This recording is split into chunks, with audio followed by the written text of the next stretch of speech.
Hello everyone, this is Savita Sharma. I welcome you to this channel सविता's tutorials. And आज की video में हम BHGC 131 जो सब्जेक्ट कोड है बैक स्टूडेंट्स के लिए, इसका एक लेसन है, लेसन नंबर 2. उसका एक इम्पॉर्टेंट क्वेश्चन है कृष्ण भक्ति धारा. इसको आज हम डिस्कस करेंगे इस वीडियो में. और कृष्ण भक्ति धारा या फिर राम भक्ति धारा से एक क्वेश्चन एग्ज़ाम में डेफिनेटली आता है, भक्ति काव्य धारा से. तो काफ़ी इम्पॉर्टेंट क्वेश्चन है ये. तो इसमें देखो निबंध लिखने के लिए भी आता है कई बारी, या फिर भक्ति के स्वरूप को स्पष्ट कीजिए, इस तरह से भी क्वेश्चन को पूछा जा सकता है. भक्ति के स्वरूप को स्पष्ट कीजिए, या फिर इस क्वेश्चन को इस तरह से भी पूछेंगे कि जो इसमें विषय है ना, कृष्ण भक्ति काव्य की जो विषय वस्तु है उसकी विशेषता क्या है, क्या विषय को लेकर ये कवि मतलब कविताएं लिखते थे. तो विषय वस्तु पर भी जो विशेषताएं उसकी, उस पर भी क्वेश्चन को पूछेंगे. पहले तो आपने क्वेश्चन को अच्छे से अंडरस्टैंड करिए और उसके बाद आप इसका आंसर लिख सकते हैं. इस क्वेश्चन को काफ़ी इजी अब कर लिया है, बट आप इसमें ऐड अप भी कर सकते हैं और थोड़ा डिफरेंटली भी लिख सकते हैं. तो स्टार्ट करते हैं. बट उससे पहले मैं रिक्वेस्ट करती हूँ, अगर अभी तक आपने चैनल को सब्सक्राइब नहीं किया है और आप चैनल को देखते हो, तो प्लीज़ अगर आप चैनल को देखते हो और थोड़ा सा भी आपको ठीक लगता है तो ज़रूर चैनल को सब्सक्राइब कीजिए. तो स्टार्ट करते हैं. तो देखिए, सबसे पहले आप स्वरूप लिखेंगे. सबसे पहले स्वरूप दे सकते हैं. स्वरूप में भक्ति आंदोलन के मूल आधार है. सबसे पहले तो आपने समझना है कि भक्ति आंदोलन जो है उसके आधार क्या है. भक्ति आंदोलन का आधार है वेद, ब्रह्मसूत्र, भगवत गीता और भागवत. ये सब चीज़ों से ही भक्ति आंदोलन जो है बना हुआ है. ठीक है, ये इसके आधार सूत्र है, वेद, ब्रह्मसूत्र, भगवत गीता और भागवत. ठीक है, ये चारों सूत्र भक्ति आंदोलन के आधार सूत्र माने जाते हैं. कृष्ण भक्ति के आचार्यों ने शंकर के मायावाद का खंडन किया. अब देखो, इसमें एक चीज़ याद रखनी है आपने, जो भी कृष्ण भक्ति काव्य के कवि थे उन्होंने शंकर के जो मायावाद है, मायावाद उसका खंडन किया है. ठीक है, उसको नकारा है. तो इस बात को आपने याद रखना है. और इसके अलावा इन्होंने जीवन और जगत की सत्यता तथा ईश्वर की सत्यता तथा भक्ति की पुनः स्थापना की है. तो इन्होंने क्या किया है, जीवन और जगत की सत्यता तथा ईश्वर की सत्यता तथा भक्ति का पुनः स्थापना की है. तो ये याद रखना है कि जीवन और जगत की सत्यता पर ये विश्वास करते थे, ईश्वर की सत्यता पर विश्वास करते थे और भक्ति की पुनः स्थापना इन्होंने की थी, जो कि भक्ति काव्य थे, कृष्ण भक्ति काव्य के कवि थे. और आचार्यों की मायावाद की खंडन की प्रेरणा, जो भी आचार्य थे ना भक्ति काव्य की, इनको ये मायावाद की जो खंडन करते थे, ये मायावाद का खंडन, इसकी प्रेरणा इन्हें रामानुजाचार्य से मिली. तो इनको ये बात भी इम्पॉर्टेंट है. तो जो ये खंडन करते थे, मायावाद का खंडन मेन इम्पॉर्टेंट है इसमें. तो इसकी प्रेरणा इन्हें रामानुजाचार्य से मिली.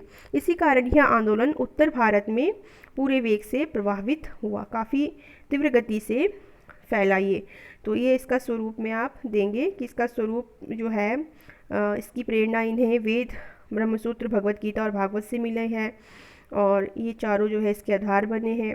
मायावाद का खंडन करते हैं ये, और जीवन और जगत की सत्यता पर विश्वास करते हैं. भक्ति की पुनः स्थापना की इन्होंने. इसकी प्रेरणा इन्हें कहाँ से मिली और इस तरह से ये किस तरह से ये फैली, ये स्वरूप में आ गया. और फिर विशेषता अथवा परंपरा, ब्रह्मा के सगुण. अब इसमें विशेषता मतलब इसका जो है भक्ति, कृष्ण भक्ति काव्य की स्वरूप की विशेषता ये है, या फिर परंपरा ये है काव्य की. ब्रह्मा के क्या विशेषता थी, ब्रह्मा के सगुण स्वरूप को मान्यता दी है. ब्रह्मा के सगुण स्वरूप को इन्होंने मान्यता दी है. सगुण, ठीक है, जिसमें मतलब सगुण स्वरूप समझते हो ना आप, तो सगुण स्वरूप को मान्यता दी है इन्होंने, निर्गुण को नहीं. राम और कृष्ण अवतारों की विशेष महत्व, जैसे कि विष्णु के बहुत सारे अवतार थे ब्रह्मा के, तो विष्णु के, तो उसमें से राम और कृष्ण अवतारों को इन्होंने विशेष महत्व दिया था. जगत और जीव की सत्यता स्थापित की थी. ठीक है, जो हमने पढ़ा इसको भी हम इस तरह से लिख सकते हैं. और मायावाद का खंडन किया है. जाति कुल का भेदभाव मान्य नहीं है. भक्त कवियों में जाति कुल का भेदभाव मान्य नहीं है. विषय देखो, विषय क्या लेते हैं ये, मुख्य विषय कृष्ण की लीलाओं का गायन रहा है। तो जो ये कृष्ण भक्ति काव्य, नाम ही कृष्ण भक्ति काव्य है, तो इनका जो विषय है, मेन विषय है, जो मुख्य विषय है, वो है कृष्ण लीलाओं का गायन। कृष्ण की लीलाओं का गायन करते थे ये कवि। गायन का आरंभ, और जिस तरह से ये कृष्ण भक्ति काव्य के जो कवि थे, ये जो गायन करते थे, उसका आरंभ भी कृष्ण के जन्म से होता है।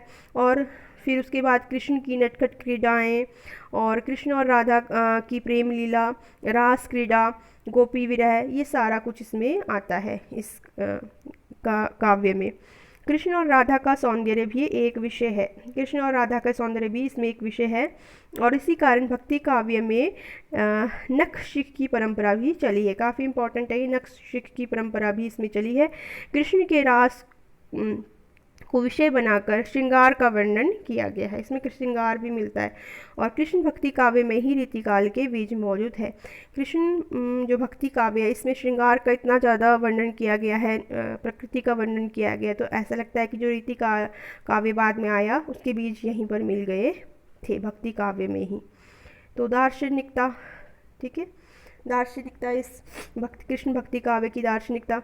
तो शुद्ध द्वैतवाद को ब्रह्मवाद अथवा पुष्टिवाद कहा जाता है। सबसे पहले तो आपने ये समझना है शुद्ध द्वैतवाद क्या होता है। शुद्ध द्वैतवाद को ब्रह्मवाद अथवा पुष्टिवाद भी कहा जाता है, ठीक है। चाहे आप ब्रह्मवाद कहो, पुष्टिवाद कहो या शुद्ध द्वैतवाद कहो, एक ही बात है, ठीक है। तो हम ब्रह्मवाद को हमें समझ आता है, तो हमने ये समझ लेना है कि शुद्ध द्वैतवाद जो है ब्रह्मवाद है।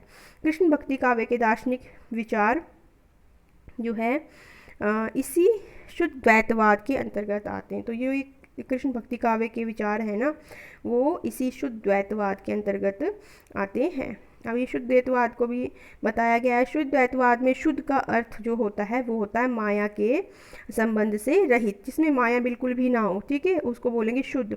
और इस सिद्धांत के अनुसार माया के संबंध से रहित ब्रह्मा ही जगत का कारण और कार्य है। तो जो ये सिद्धांत है शुद्ध द्वैतवाद, ये इसी कृष्ण भक्ति काव्य के अंतर्गत आते हैं। और ये शुद्ध द्वैतवाद में जो ऐसा कहा जाता है कि इसमें माया के रहित जो ब्रह्म है, वही जगत का कारण और कार्य भी है। इसमें ब्रह्मवाद का अर्थ है सब कुछ ब्रह्म का है, ठीक है, सब कुछ ब्रह्म का है, जीव भी ब्रह्म है और जगत भी ब्रह्म है। तो ये कवियों का ये दार्शनिक वो है। लास्ट में प्रकृति सौंदर्य, प्रकृति सौंदर्य का इसमें बहुत ज़्यादा चित्रण मिलता है। भक्ति काव्य में सदैव ही प्रकृति का वर्णन रहा है। प्रकृति और मानव का संबंध इस काव्य की प्रमुख विशेषता रही है। कृष्ण ब्रजभूमि में अवतरित हुए, उनका पूरा व्यक्तित्व प्रकृति की गोद में विकसित हुआ। जैसे कि हमें पता है कि कृष्ण का जन्म हुआ गोकुल में, ब्रज की भूमि में, और उनका पूरा व्यक्तित्व प्रकृति की गोद में विकसित हुआ, पला बड़ा। तो इसमें जो है पूरा, फिर इसमें प्रकृति का बहुत अच्छा सुंदर चित्रण मिलता है इन कवियों की काव्य में। जैसे कि इसमें यमुना का चित्रण मिलता है, कंदब का, लता का, चंद्रमा का, इन सब चीज़ों का चित्रण मिलता है। तो यही था ये क्वेश्चन, बिल्कुल स्मॉल सा। आई थिंक आपको समझ आया होगा। जब आप इसको समझ जाएंगे तो आपको ये बहुत ही अच्छी तरीके से अपने आप लिखना आएगा। अगर वीडियो अच्छा लगा तो प्लीज़ सब्सक्राइब करें। Thank you.